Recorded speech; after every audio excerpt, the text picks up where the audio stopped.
சமீபத்தில் ஒரு பிரஸ் மீட்ல சுந்தர் சி ரொம்பவே ஃபீல் பண்ணி ஒரு விஷயம் சொன்னாரு. என்னங்க, நான் 30 படம் பண்ணிட்டேன், ஆனாலும் இன்னும் என்னை ஒரு சிறந்த இயக்குனர் லிஸ்ட்ல சேர்க்கவே மாட்டேங்கிறாங்களே அப்படின்னு அவருக்கு பெரிய வருத்தம். என்ன கேட்டா 90s கிட்ஸ் காலத்து கமர்ஷியல் டைரக்டர்கள்ல இன்னும் ஃபீல்ட்ல மார்க்கெட்டோட நிக்கிற கடைசி ஆளி இவர்தான்.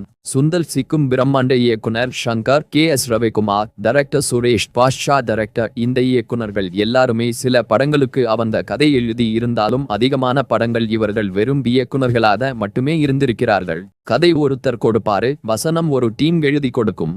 இவங்க வேலை அந்த பேப்பரை விஷுவலா மாத்திர மேக்கிங் மட்டும்தான்.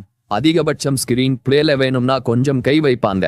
ஆனா அந்த காலத்துல டைட்டில் கார்டுல கதை, திரைக்கதை, வசனம், இயக்கம்னு 4 டிபார்ட்மெண்ட்லயும் தன் பேரை போடுறதுக்கே தனி தில்லு வேணும். அந்த கெத்தை தன்னோட முதல் படத்துல இருந்தே மெயின்டைன் பண்ணிட்டு வந்தவர் நம்ம இயக்குனர் ஹரி. ஒரு காலத்துல ஃபேமிலி ஆடியன்ஸ் கொண்டாடும் வெற்றி அது ஹரி படம்தான். ஆனா என்ன கொடுமைனா, சுந்தர் சி முதம் தெரிஞ்ச அளவுக்கு கூட நிறைய பேருக்கு ஹரி யாருன்னு தெரியாது. சுந்தர் சி 30 படம் எடுத்து போராடிட்டு இருக்காரு.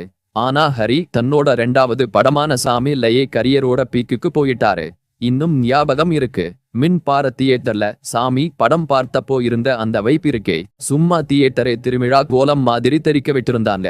உண்மையே சொல்லணும்னா ஹரியோட கிராஃப்ட் வேல் படம் வரைக்கும் வேற லெவல் பீக்ல இருந்துச்சு. பலரும் சிங்கம் பெரிய ஹிட்னு சொல்றாங்க, ஆனா என்னை கேட்டா அதுதான் அவரோட டவுன்ஃபால் ஆரம்பிச்ச இடம். அணைய போற விளக்கு பிரகாசமா எரியும்னு சொல்வாங்களே, அந்த கதைதான். அங்கிருந்துதான் ஹரிங்கிற தரமான டைரக்டர் ஒரு ஜோக்கர் வெர்ஷனா மியூட்டேட் ஆக ஆரம்பிச்சாரு. சும்மா வேசி ஸ்கிரீன் பிளே அங்குற பேர்ல கண்ணாபின்னான்னு கட் பண்றது, பார்க்கவே கிரிஞ்சா இருக்கிற டிரான்சிஷன் எஃபெக்ட்ஸ் போடுறதுன்னு அவரோட தரத்தை அவரே குறிச்சுக்கிட்டாரு. ஆனா ஐயா படம் வரைக்கும் அவரோட மேக்கிங்ல எல்லா டிபார்ட்மெண்ட்லயும் ஒரு நேர்த்தி இருக்கும். இன்னைக்கு ஐயா படத்தை பார்த்தா நிஜமாவே இதை ஹரிதான் இயக்கினாரா ஆச்சரியமா இருக்கும். அவ்வளோ அழகா உறவுகளை பத்தி பேசின ஒரு முழுமையான திருப்தி தர்ற படம் அது.